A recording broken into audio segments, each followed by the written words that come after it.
Hola hijos de su preciosa y bendecida progenitora, soy Leon S. Kennedy, y en este video vamos a hablar sobre la Iglesia Católica en un formato de iceberg, el cual ya ha sido sobreexplotado mucho, pero tampoco quería dejar este tema sin concluir. Ya lo he dicho varias veces pero lo vuelvo a repetir, los temas están clasificados por colores, los verdes son conceptos teológicos, los amarillos son escándalos o controversias, los celestes representan las apariciones marianas o eventos de índole sobrenatural, y los rojos representan las conspiraciones, y por eso mismo no deben ser considerados como la verdad absoluta. Ya habiendo aclarado los puntos, acóplense en su silla, porque comenzaremos de una buena vez.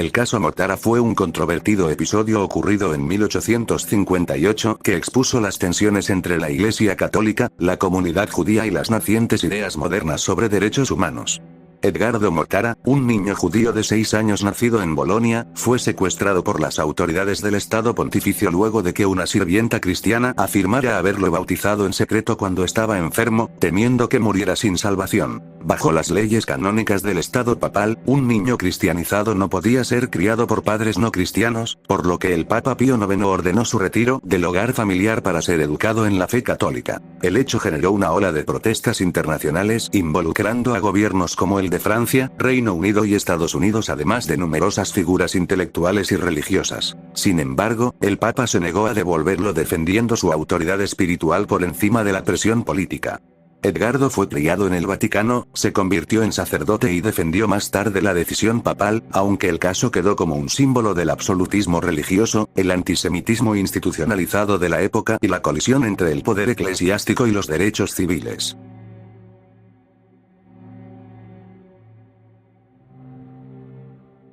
El libelo de sangre es una acusación falsa y profundamente antisemita que sostiene que los judíos asesinan a niños cristianos para usar su sangre en rituales religiosos, especialmente durante la Pascua. Esta calumnia surgió en la Europa medieval, con uno de los primeros casos documentados en 1144 en Norwich, Inglaterra, y fue promovida o tolerada durante siglos por sectores de la Iglesia Católica. A pesar de la falta absoluta de evidencia, numerosos judíos fueron arrestados, torturados y ejecutados en base a estas acusaciones, muchas veces con el aval o la pasividad de las autoridades eclesiásticas. Papas como Inocencio IV y Gregorio X intentaron en ocasiones condenar estos rumores, pero otros clérigos los perpetuaron o usaron políticamente. Aunque el Vaticano finalmente se distanció oficialmente del libelo de sangre, la Iglesia permitió su difusión durante siglos, alimentando el antisemitismo en Europa, haciendo que este mito sirviera de justificación para persecuciones brutales, y es considerado hoy un ejemplo extremo de cómo instituciones religiosas pueden contribuir a la propagación del odio sistemático.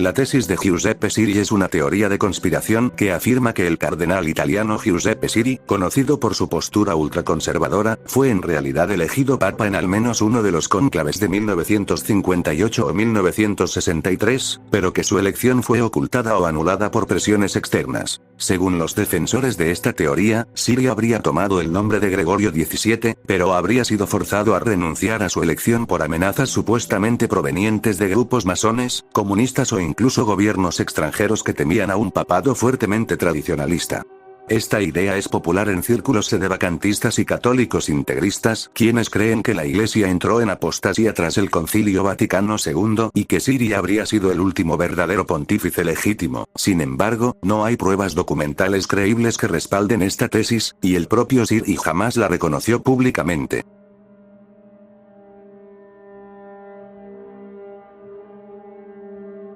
La conspiración del Papa judío Andrés, es una leyenda medieval que afirma que en algún momento del siglo VIII, un hombre judío conocido como Andreas, habría logrado convertirse en papa mediante engaños, siendo descubierto solo después de haber asumido el cargo. La historia cuenta que Andreas se convirtió al cristianismo, estudió teología, escaló dentro de la jerarquía eclesiástica y fue finalmente elegido papa, pero continuaba practicando el judaísmo en secreto. Fue descubierto cuando se negó a participar en ciertos ritos católicos y posteriormente fue ejecutado o depuesto. Aunque no existe evidencia histórica que respalde esta historia, y no hay ningún papa real llamado Andrés en los registros oficiales, la leyenda circuló durante siglos en Europa como parte del folclore antijudío.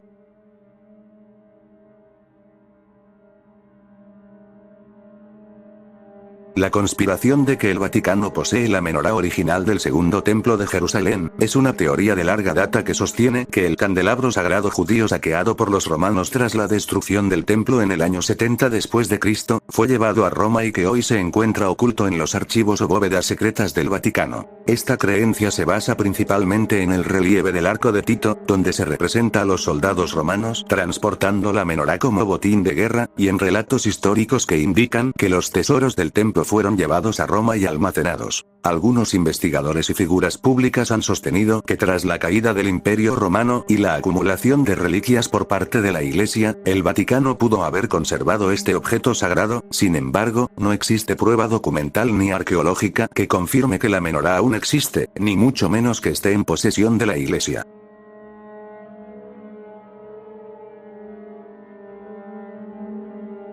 La conspiración de que Medjugorje es un engaño gira en torno a las supuestas apariciones marianas que comenzaron en 1981 en la aldea de Medjugorje, en Bosnia y Herzegovina, donde 6 jóvenes afirmaron que la Virgen María se les aparecía y les daba mensajes regularmente. A diferencia de otras apariciones marianas aprobadas por la Iglesia, las de Medjugorje continúan ocurriendo todavía en la actualidad con miles de mensajes que algunos críticos consideran banales, repetitivos o doctrinalmente dudosos. Desde sus inicios, Medjugorje ha sido objeto de fuerte controversia ya que muchos fieles lo consideran un lugar santo con numerosos milagros y conversiones, pero teólogos, obispos locales y periodistas han señalado inconsistencias en los testimonios, contradicciones, manipulación mediática y beneficios económicos millonarios asociados al turismo religioso del lugar. Además, hay acusaciones de que algunos de los franciscanos involucrados alentaron las visiones para desobedecer al obispo local y consolidar poder. La Santa Sede nunca ha validado oficialmente las apariciones, y en 2017 el Papa Francisco declaró con cautela que los primeros eventos merecen estudio, pero mostró escepticismo hacia las apariciones continuas, afirmando que la Virgen no es una jefa de telégrafo para estar enviando mensajes cada día.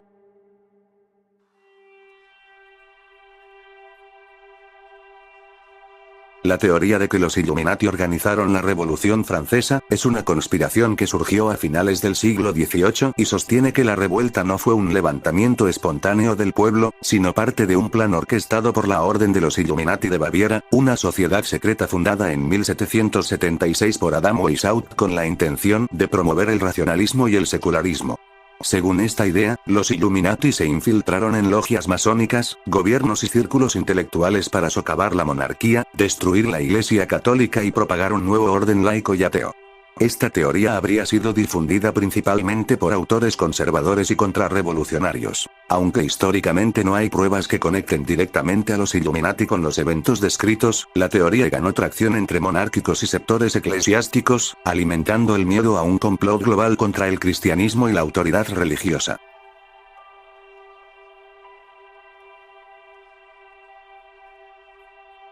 La conspiración de que el padre Michal Hudge no fue canonizado por ser gay, surge a partir del debate sobre su figura dentro de la Iglesia Católica. Hudge, un fraile franciscano y capellán del Departamento de Bomberos de Nueva York, murió heroicamente el 11 de septiembre del 2001 mientras administraba los últimos ritos a víctimas en el World Trade Center, convirtiéndose simbólicamente en la víctima 1 de los atentados. Fue ampliamente elogiado por su labor pastoral, su compasión hacia los enfermos de SIDA, alcohólicos y personas sin hogar, y por su apertura y apoyo a la comunidad LGBTQ. Aunque nunca habló públicamente sobre su orientación sexual, personas cercanas a él confirmaron que era un hombre gay y célibe, lo cual ha llevado a algunos sectores a afirmar que el Vaticano ha evitado deliberadamente su canonización debido a su identidad. Sus defensores creen que su vida de servicio y martirio encaja perfectamente en el modelo de santidad y ven la falta de movimiento oficial hacia su beatificación como una muestra de prejuicio institucional dentro de la Iglesia. Oficialmente, la Iglesia no ha iniciado un proceso de canonización para Hudge, lo cual alimenta la idea de que su sexualidad, aunque vivida dentro del voto de castidad, representa un obstáculo político y doctrinal.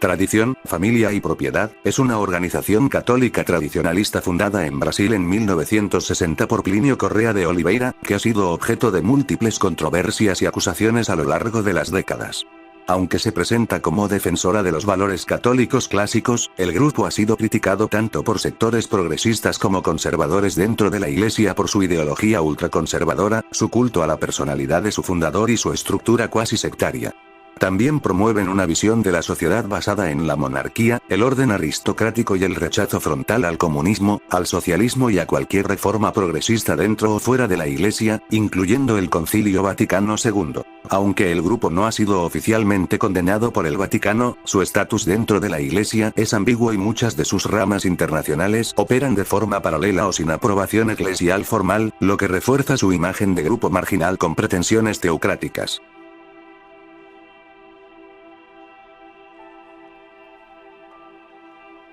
La Iglesia Católica Palmariana, oficialmente llamada Iglesia Cristiana Palmariana de los Carmelitas de la Santa Faz, es un cisma radical que surgió en España a raíz de supuestas apariciones marianas en el Palmar de Troya, Sevilla, en el año 1968. Fundada por Clemente Domínguez y Gómez, quien tras la muerte del Papa Pablo IV se autoproclamó como Papa Gregorio XVII, el grupo sostiene que el Vaticano cayó en herejía tras el Concilio Vaticano II y que la sede papal legítima fue trasladada mística y secretamente a El Palmar. Desde entonces, el movimiento ha sido objeto de fuertes escándalos y acusaciones, por lo que Domínguez tuvo que ser excomulgado por la Iglesia Católica, ya que afirmaba tener visiones diarias de la Virgen, Jesús y santos, pero su papado estuvo marcado por conductas excéntricas, lujos y abusos de poder, y tras su muerte en 2005, fue sucedido por otros papas igualmente polémicos. La Iglesia Palmariana es vista como una secta ultracatólica, con doctrinas propias, un canon bíblico modificado, santos inventados, excomuniones masivas y normas extremas, y aunque pequeña, su historia está marcada por el escándalo, el autoritarismo religioso y el desvío doctrinal absoluto respecto al catolicismo oficial.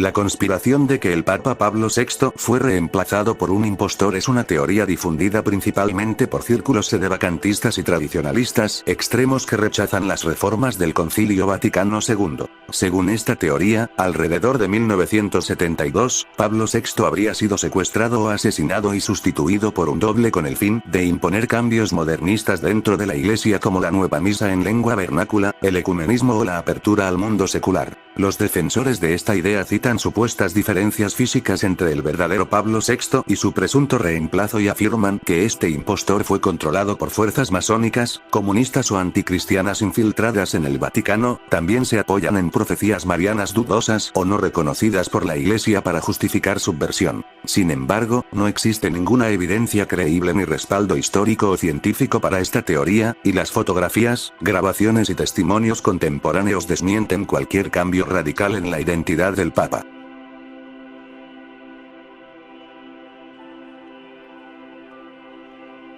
La conspiración de que la canonización de los papas recientes como Juan XXIII, Pablo VI y Juan Pablo II se apresuró sostiene que el Vaticano aceleró estos procesos no por la evidencia de santidad heroica, sino con fines ideológicos y políticos, particularmente para legitimar el Concilio Vaticano II y sus reformas. Esta teoría es común entre sectores tradicionalistas que consideran que el concilio marcó una ruptura con la tradición católica y que al canonizar a los papas que lo promovieron, la Iglesia intenta sellar su autoridad espiritual sobre los cambios introducidos. Los críticos señalan irregularidades o decisiones inusuales, por ejemplo, Juan XXIII fue canonizado sin el segundo milagro exigido por el procedimiento normal, mientras que Juan Pablo II fue beatificado y canonizado en tiempo récord, apenas 9 años después de su muerte. En el caso de Pablo VI, algunos apuntan que su canonización buscaba reforzar la continuidad doctrinal del posconcilio a pesar de que su papado fue muy polémico por su ambigüedad frente a la crisis interna de la Iglesia. Aunque la Iglesia sostiene que los procesos fueron legítimos, muchos críticos creen que estas canonizaciones fueron estratégicas más que espirituales y que buscaban canonizar un modelo de Iglesia, no necesariamente personas con virtudes heroicas universales.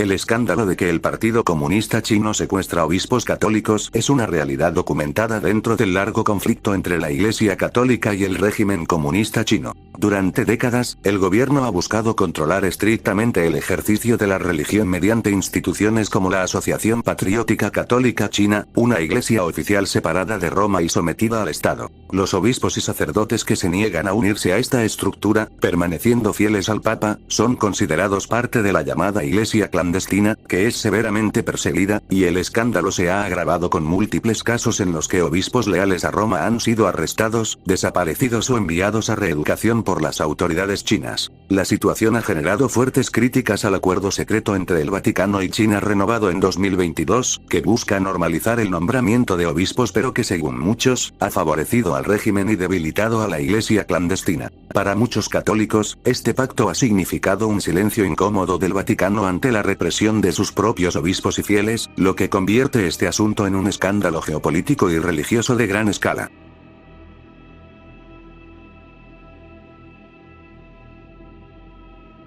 El escándalo de la estatua de Buda en el altar de Asís ocurrió durante el encuentro interreligioso de oración por la paz convocado por el Papa Juan Pablo II en 1986, en la ciudad de Asís, Italia. El evento reunió a representantes de múltiples religiones incluyendo musulmanes, judíos, hindúes, budistas y otros para orar cada uno según su fe por la paz mundial. Aunque el Papa dejó claro que no se trataba de un sincretismo ni de un acto litúrgico conjunto, muchos católicos tradicionalistas vieron con escándalo algunas de las imágenes del evento, en especial una estatua de Buda colocada sobre un altar católico en una de las iglesias locales, como símbolo del espacio asignado a los budistas para su oración. El incidente fue interpretado por críticos como una profanación del altar y un acto de relativismo religioso, contrario a la doctrina católica que reconoce a Jesucristo como único mediador. Aunque el Papa no ordenó personalmente que se colocara la estatua en ese lugar, el daño simbólico ya estaba hecho para muchos sectores. Este gesto fue duramente criticado por figuras como el entonces cardenal Joseph Ratzinger, futuro Benedicto XVI, quien consideraba que podía dar lugar a una confusión doctrinal.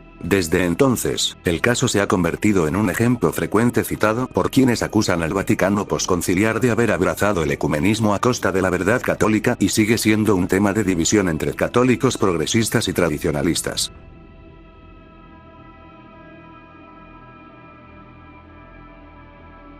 El escándalo conocido como la orgía gay del cardenal Coco Palmerio estalló en junio de 2017 cuando la policía del Vaticano irrumpió en un apartamento dentro del territorio vaticano y descubrió una fiesta sexual con consumo de drogas en curso. El apartamento estaba asignado a Monseñor Luigi Capozzi, secretario personal del cardenal Francesco Coco Palmerio, quien en ese momento presidía el Pontificio Consejo para los Textos Legislativos, el órgano encargado de interpretar el derecho canónico. Durante la intervención, se encontraron drogas y se detuvo a Capozzi, quien fue trasladado a una clínica para desintoxicación y posteriormente enviado a un retiro espiritual en un monasterio italiano. Este incidente generó una gran conmoción ya que el apartamento en cuestión estaba ubicado en un edificio propiedad de la Congregación para la Doctrina de la Fe, responsable de manejar los casos de abuso sexual dentro de la iglesia. Además, el hecho de que Capozzi hubiera sido recomendado por Coco Palmerio para ser promovido a obispo aumentó las críticas y cuestionamientos sobre la supervisión y discernimiento en las altas esferas del Vaticano.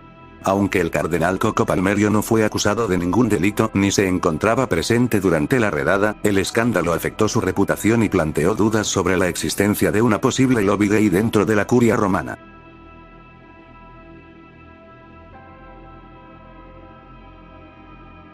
El escándalo del mercado negro de reliquias es un fenómeno que se remonta a la Edad Media, pero que ha dejado una huella oscura en la historia de la Iglesia e incluso en la actualidad. Durante siglos, la veneración de reliquias fue un elemento central del catolicismo ya que se creía que tenían poder espiritual, curativo y protector. Sin embargo, esta devoción también generó una industria lucrativa y muchas veces corrupta en la que reliquias eran traficadas, falsificadas, robadas y vendidas a precios exorbitantes. A partir del siglo IX y durante toda la Edad Media, surgieron numerosos relatos sobre el saqueo de tumbas de mártires y santos, especialmente en Roma y Tierra Santa. Se calcula que muchas reliquias eran duplicadas o inventadas, como varios cráneos atribuidos a un mismo santo o cuerpos completos de supuestos mártires que no tenían ninguna verificación histórica. La práctica era tan común que en el Cuarto Concilio de Letrán de 1215, la Iglesia prohibió la venta de reliquias aunque el tráfico continuó clandestinamente. Este escándalo no ha desaparecido del todo, pues a día de hoy existen casos de robo de reliquias en iglesias europeas y un mercado negro que opera discretamente, a veces incluso en Internet.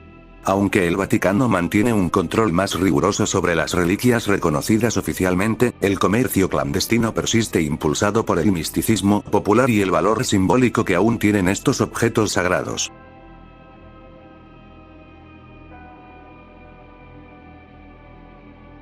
La economía de la salvación es un concepto teológico cristiano que se refiere al plan divino de Dios para salvar a la humanidad a lo largo de la historia. Esta teología sostiene que desde la creación del mundo, Dios ha desplegado progresivamente su plan de salvación a través de una serie de etapas históricas como la creación, la caída, las alianzas con Noé, Abraham y Moisés, los profetas, la venida de Jesucristo y la fundación de la Iglesia. Cada una de estas etapas es vista como parte de una única narrativa coherente dirigida a restaurar la comunión rota entre Dios y la humanidad. En este marco, Jesucristo ocupa el centro absoluto de la economía de la salvación, pues su encarnación, pasión, muerte y resurrección son los actos culminantes mediante los cuales se ofrece la salvación a toda la humanidad. Este concepto es fundamental para entender la teología católica y también ortodoxa, ya que articula la relación entre revelación, historia, sacramentos y fe, y muestra cómo Dios actúa en el tiempo de forma progresiva pero coherente para llevar a cabo su voluntad salvífica. No se trata de una economía en el sentido moderno, sino de una estructura divina de salvación ordenada y progresiva.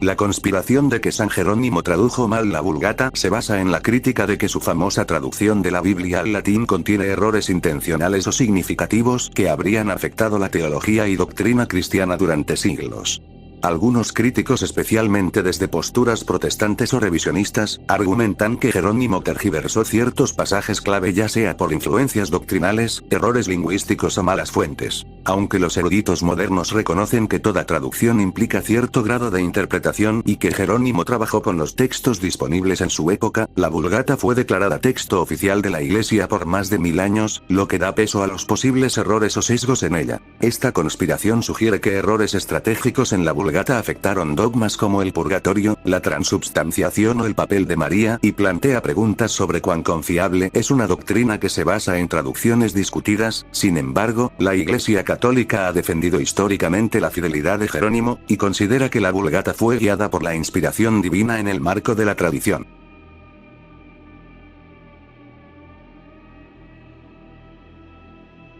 La controversia relacionada con Escipione Reviva no se trata de un escándalo moral o político, sino de un problema eclesiástico y teológico que ha generado controversia en el ámbito del sacerdocio católico y la sucesión apostólica. Reviva fue un cardenal italiano del siglo XVI, y su nombre ha adquirido una notoriedad única porque la mayoría de los obispos católicos vivos hoy trazan su línea de consagración episcopal hasta él, y el problema surge porque no se conoce con certeza quién consagró a Reviva como obispo. En la Iglesia Católica, la sucesión apostólica es crucial para la validez del sacerdocio y de los sacramentos, por lo que la falta de documentación sobre el consagrador de Reviva plantea un dilema teológico, y si no se puede verificar que él fue válidamente consagrado, entonces toda la cadena de obispos que proviene de él estaría, en teoría, en duda. Este vacío histórico ha llevado a especulaciones y a debates entre teólogos, pero la posición oficial de la Iglesia ha sido que la validez de la consagración no se pierde por la falta de registros, especialmente cuando hay presunción moral y continuidad litúrgica. Aún así, el caso Reviva se considera un ejemplo paradigmático de cómo la transmisión sacramental puede depender en parte de documentación histórica incierta, lo que ha provocado reflexiones sobre la relación entre tradición, historia y validez sacramental.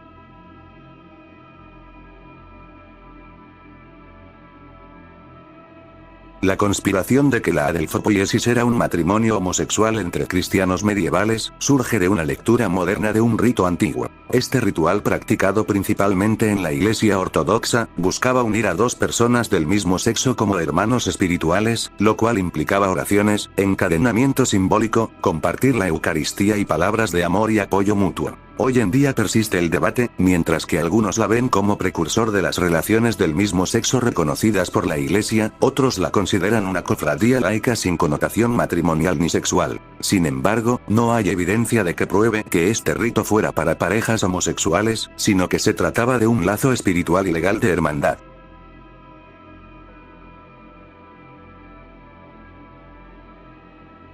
Las controversias en torno al padre Chad Ripperger se basan en su rol como exorcista y teólogo tradicionalista. Es conocido por sus enseñanzas sobre demonología muchas veces vistas como extremas, afirmando por ejemplo que ciertos trastornos mentales como el trastorno límite de la personalidad están vinculados a posesiones demoníacas, o que el demonio Leviatán está detrás del lesbianismo. Además ha asegurado que el feminismo radical, la masturbación o incluso personajes de ficción como Harry Potter están relacionados con lo demoníaco. Fuera del ámbito espiritual, Ripperger ha sido criticado por su postura ultraconservadora sobre temas sociales, como decir que una madre que trabaja fuera del hogar podría estar en pecado mortal, o que votar por demócrata sería colaborar con el mal. Mientras algunos católicos tradicionalistas lo consideran un referente de la ortodoxia y la lucha espiritual, otros lo acusan de fomentar culpabilidad excesiva, escrupulosidad religiosa y sectarismo, y aunque no ha enfrentado sanciones canónicas, su figura continúa siendo altamente polarizante dentro del catolicismo contemporáneo.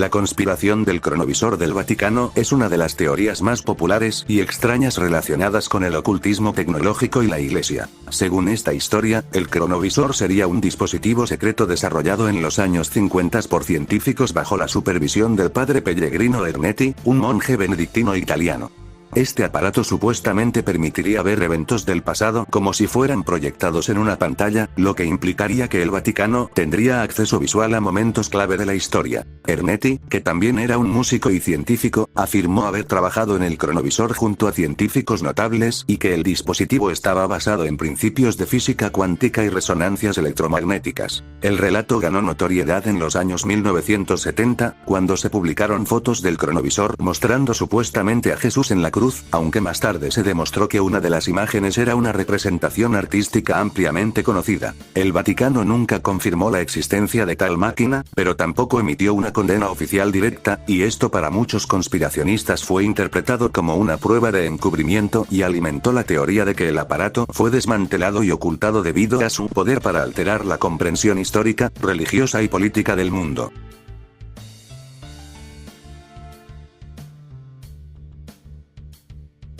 El escándalo de que el Papa Honorio I fue un hereje es uno de los episodios más controversiales en la historia doctrinal de la Iglesia Católica, ya que implica directamente a un pontífice en una acusación formal de herejía, algo extremadamente raro y teológicamente delicado. Honorio I fue el Papa entre el año 625 y 638 después de Cristo, en una época de intensos debates cristológicos sobre la naturaleza de Cristo. El conflicto giraba en torno al monoteísmo, la doctrina que afirmaba que Jesús tenía una sola voluntad divina, en lugar de dos voluntades como sostiene la ortodoxia católica. En cartas dirigidas al patriarca Sergio de Constantinopla, Honorio apoyó una posición ambigua o incluso favorable al monoteísmo, pidiendo que no se discutiera públicamente el tema y evitando condenar la herejía de manera clara. Décadas después, en el Tercer Concilio de Constantinopla, Honorio fue formalmente condenado como hereje junto con otros líderes monotelitas por haber favorecido la herejía al no reprimirla y de hecho, propagarla por omisión. Este escándalo ha sido usado por críticos y teólogos para debatir sobre la infalibilidad papal, ya que parece contradecir la idea de que el Papa no puede errar en materia de fe y moral.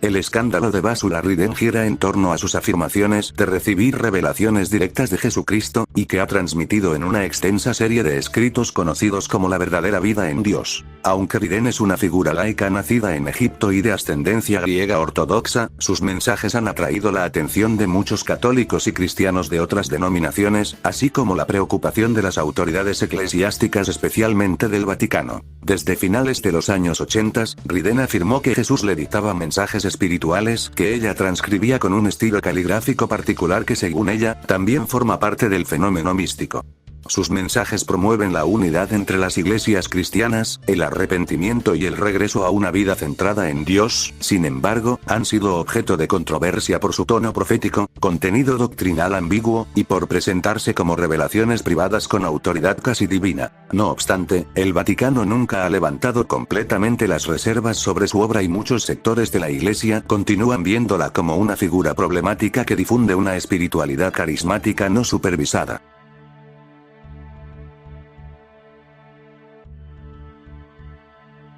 La conspiración de que el elefante de León X provocó la Reforma Protestante es una historia insólita pero real que simboliza el grado de lujo, extravagancia y corrupción que caracterizaba al papado en los años previos a la Reforma. El Papa León X, miembro de la influyente familia Medici, recibió en 1514 un elefante blanco llamado Ano como regalo del rey Manuel I de Portugal. El animal fue traído a Roma como un símbolo de poder, riqueza y esplendor del papado renacentista y fue tratado como una celebridad con desfiles, retratos y hasta una tumba papal cuando murió. Aunque el elefante en sí mismo no causó directamente la reforma, su presencia se ha convertido en un símbolo del derroche y la ostentación del Vaticano, justo en un momento en que muchos, dentro y fuera de la Iglesia, comenzaban a cuestionar la moralidad y el gasto excesivo del clero. Además, León X es el mismo papa que impulsó la venta de indulgencias para financiar la reconstrucción de la Basílica de San Pedro, práctica que Martín Lutero denunció en sus 95 tesis en 1517, dando así inicio a la Reforma.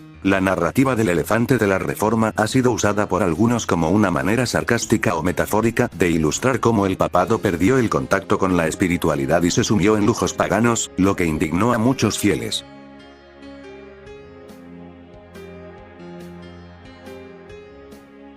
El escándalo de la excomunión de la Madre María Francisca Kozłowska gira en torno a una mística polaca del siglo XIX que fue la primera mujer en ser excomulgada nominalmente por el Vaticano. Fundadora del movimiento religioso conocido como la Mariavitas, Kozłowska afirmaba recibir visiones de Jesús y la Virgen María quienes le habrían instruido fundar una nueva comunidad centrada en la adoración eucarística, la simplicidad de vida y la pureza moral del clero. Su movimiento comenzó como una reforma interna dentro del catolicismo polaco, ganando rápidamente seguidores especialmente entre sacerdotes descontentos con la jerarquía eclesiástica y con la situación política bajo dominación rusa. Sin embargo, las autoridades católicas locales y eventualmente el Vaticano vieron con desconfianza sus enseñanzas, su papel profético y sobre todo, la autonomía de su movimiento respecto al control episcopal. Así fue como en 1906, el Papa Pío X excomulgó formalmente a Kozłowska, calificando su doctrina como herética y su liderazgo como fuente de un cisma. Esto marcó un hito ya que fue la primera vez en la historia que una mujer era excomulgada con nombre y apellido en un documento papal oficial, y tras la excomunión, los seguidores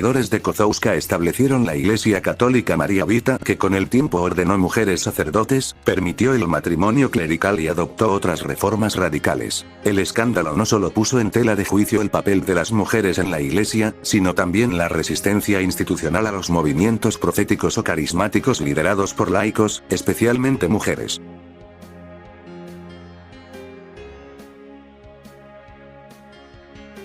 La aparición mariana de Nuestra Señora de Quibeo es una de las más impactantes del siglo XX, y su relevancia aumentó por una razón escalofriante porque se cree que predijo el genocidio de Ruanda de 1994, en el que murieron más de 800.000 personas. La Virgen se habría aparecido en el pequeño pueblo de Quibeo en el sur de Ruanda a un grupo de estudiantes de secundaria entre 1981 y 1989. Durante las apariciones que fueron presenciadas por miles de personas, la Virgen llamó al arrepentimiento, la conversión, la oración profunda, especialmente el rezo del rosario y al ayuno. Pero lo que más estremeció fueron las visiones de violencia, muerte, fuego y destrucción descritas por las videntes con gran angustia, así como multitudes matándose entre sí, cuerpos amontonados y ríos de sangre, imágenes que décadas después fueron asociadas directamente con el genocidio de 1994. El mensaje fue inicialmente ignorado por muchos tanto por autoridades civiles como eclesiásticas. Sin embargo, en 2001 la Iglesia Católica aprobó oficialmente las apariciones reconociéndolas como auténticas, aunque limitando el reconocimiento a las 3 primeras videntes y a los primeros años del fenómeno.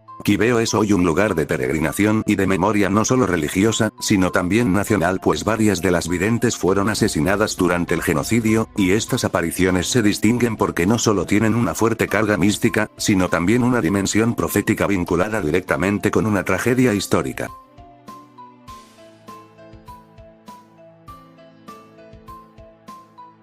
La conspiración de que Dawnfall representa un universo alternativo profético tiene su origen en el contenido altamente especulativo y visionario de la novela escrita por Robert Hugh Benson, un sacerdote católico y ex-anglicano conocido por sus obras de ficción religiosa. Dawnfall presenta un mundo en el año 1970 donde la Iglesia Católica ha triunfado completamente y las estructuras sociales, políticas y científicas están bajo la influencia directa del Vaticano, el protestantismo ha desaparecido casi por completo y el socialismo ha sido domesticado por la autoridad papal. La teoría conspirativa en torno a esta obra sugiere que Benson no escribió una simple ficción teológica, sino que canalizó una especie de universo paralelo o profecía velada, una visión alternativa del destino de la humanidad bajo el dominio total de la Iglesia. Algunos teóricos incluso conectan la novela con la idea de un multiverso espiritual o con revelaciones privadas no reconocidas por el Vaticano, y otros afirman que el libro fue una forma encubierta de promover una teocracia global, lo que ha provocado reacciones tanto de católicos tradicionalistas como de críticos del poder eclesiástico. Aunque no hay evidencia directa de que Benson pretendiera revelar una realidad paralela, Dawnfall es una pieza curiosa en la literatura religiosa y ha sido adoptada por algunos círculos católicos como una especie de utopía deseable o posible profecía.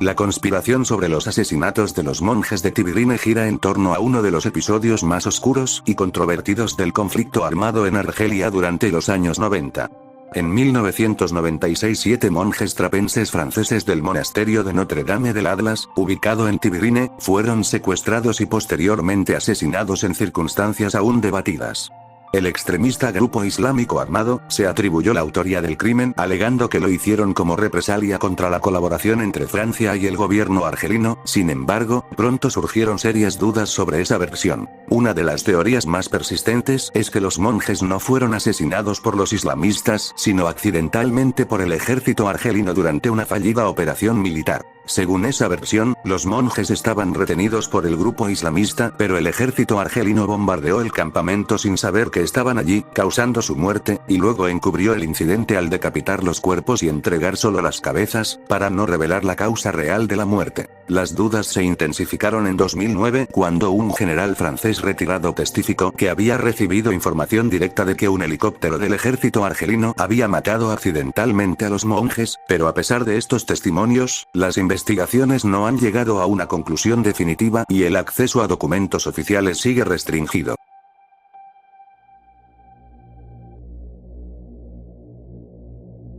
El escándalo del padre Hans Schmidt es uno de los casos más escabrosos en la historia del clero católico en Estados Unidos, y destaca por ser el único sacerdote católico conocido en ser ejecutado en ese país. Schmidt, de origen alemán, fue ordenado sacerdote en Nueva York en 1910, pero desde el principio mostró signos alarmantes de inestabilidad psicológica, conducta violenta y doble vida. Schmidt mantuvo secretamente una relación amorosa con una mujer llamada Anna Aumuller, una empleada doméstica en la rectoría de su parroquia, y la relación, prohibida por su voto de celibato, se volvió más turbia cuando se descubrió que Schmidt se había casado en secreto con ella. Al quedar embarazada en 1913, Anna comenzó a exigir reconocimiento y un futuro para su hijo, cosa que derivó en una tragedia, pues Schmidt la asesinó brutalmente y arrojó partes del cuerpo al río Hudson. El crimen horrorizó a la opinión pública y cuando se descubrió su autoría, Schmidt fue arrestado y juzgado. Durante el proceso surgieron detalles aún más perturbadores, pues se sospechaba que Schmidt también estaba involucrado en prácticas ocultistas, y aunque su defensa alegó locura, fue hallado culpable y fue ejecutado en la silla eléctrica en 1916. Este caso estremeció a la Iglesia Católica y alimentó fuertes críticas sobre su capacidad para controlar, vigilar y disciplinar a su clero, especialmente a los que mostraban señales de desequilibrio.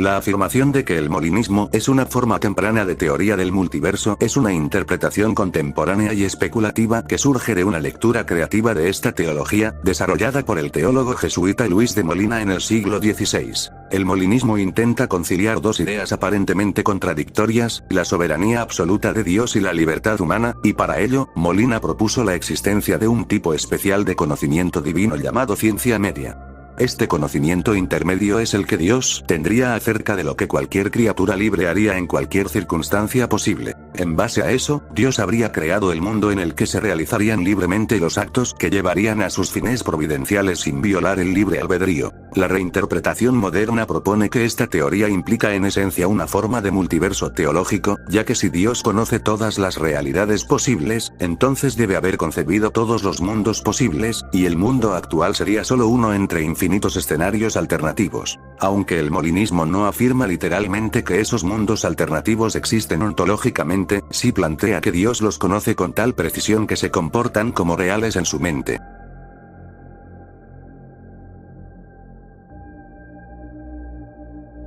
El escándalo de las esclavas del Inmaculado Corazón de María gira en torno a una comunidad católica tradicionalista fundada por el padre Leonard Fenney en Estados Unidos, conocida por enseñar una interpretación ultra restrictiva del dogma de que fuera de la Iglesia no hay salvación. Su líder fue excomulgado en 1953 por desobediencia, aunque nunca se retractó de su postura, y con el tiempo, el grupo se dividió, pero algunas ramas continuaron difundiendo doctrinas consideradas extremistas y exclusivistas, especialmente contra judíos y otras religiones. Es por eso que el grupo ha sido objeto de polémica por su sectarismo, lenguaje antisemita y desobediencia eclesial, lo que los mantiene en conflicto con la Iglesia oficial hasta hoy.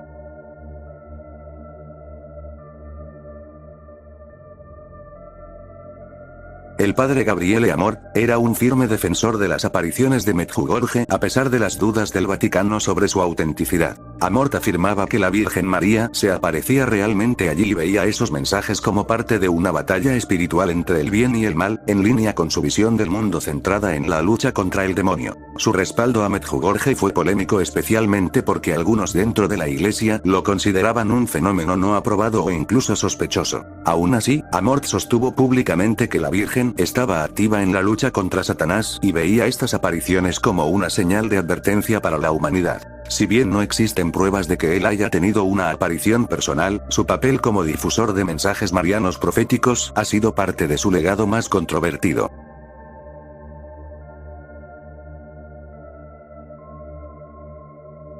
La teología del punto omega fue desarrollada por el jesuita y paleontólogo Pierre Teilhard de Chardin, quien propuso que el universo evoluciona hacia una meta final de unificación total en Cristo. Según esta visión, la creación no solo progresa materialmente, sino también espiritualmente hasta alcanzar un estado culminante de conciencia y unidad divina, el punto omega, que sería Cristo glorificado al final de los tiempos. Esta idea mezcla ciencia, evolución y teología, planteando que Dios no solo está en el origen del cosmos sino también en su destino final. Aunque influyente en ciertos círculos católicos y científicos, su pensamiento fue objeto de crítica y censura por parte del Vaticano en su tiempo por su lenguaje ambiguo y especulativo, aunque nunca fue formalmente condenado. Hoy la teoría sigue generando debate entre teólogos por su carácter místico y evolutivo, pero es vista por algunos como una síntesis innovadora entre fe y ciencia.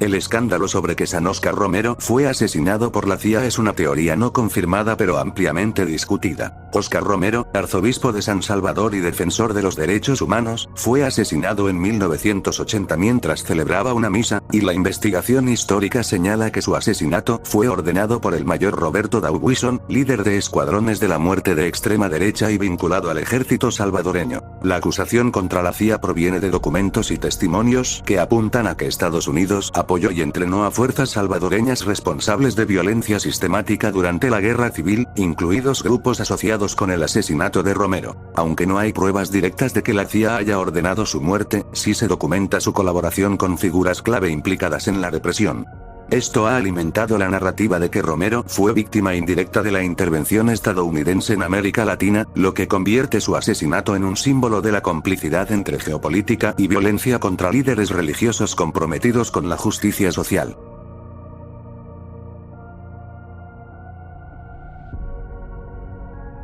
La conspiración del judío errante proviene de una antigua leyenda cristiana medieval sobre un hombre judío que habría insultado a Jesús camino al Calvario y fue condenado a vagar eternamente por la tierra hasta la segunda venida. Aunque nació como un símbolo teológico o moral, con el tiempo fue instrumentalizado en discursos antisemitas sobre todo en Europa. Durante los siglos XIX y XX, especialmente con el auge de teorías de conspiración como el abstencionismo internacional, el mito fue reinterpretado como una figura simbólica del judío infiltrado y eterno enemigo de la cristiandad, alimentando ideas de una supuesta conspiración judía mundial. En este contexto, algunos lo asociaban con el comunismo, la masonería o incluso el Vaticano según la versión ideológica del conspiracionista. Si bien es una leyenda sin base histórica, su carga simbólica ha sido utilizada para justificar persecuciones y discursos de odio, y representa cómo mitos religiosos pueden ser distorsionados para propósitos ideológicos.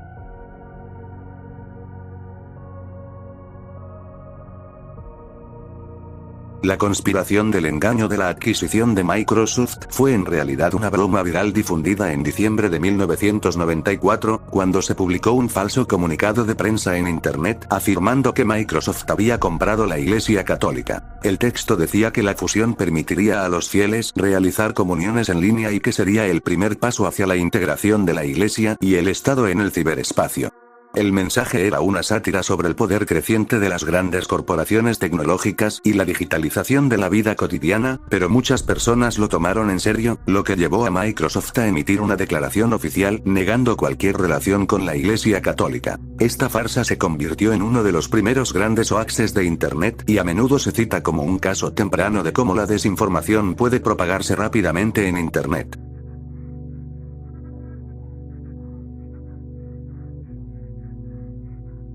La idea teológica de que la misa es un viaje en el tiempo no es literal, sino una forma mística de describir cómo según la teología católica, la Santa Misa trasciende el tiempo y el espacio haciendo presente el sacrificio de Cristo en la cruz. En otras palabras, el Calvario no se repite, sino que se reactualiza, como si los fieles fueran trasladados espiritualmente al mismo momento del sacrificio redentor. Esta visión se basa en el entendimiento de que Dios, siendo eterno, no está limitado por el tiempo y que la liturgia conecta el ahora de los fieles con el siempre de Dios. Aunque algunos lo expresan en términos metafóricos de viaje en el tiempo, no implica una literalidad científica, sino un acto sacramental que une a los fieles con la pasión, muerte y resurrección de Cristo, más allá del tiempo cronológico.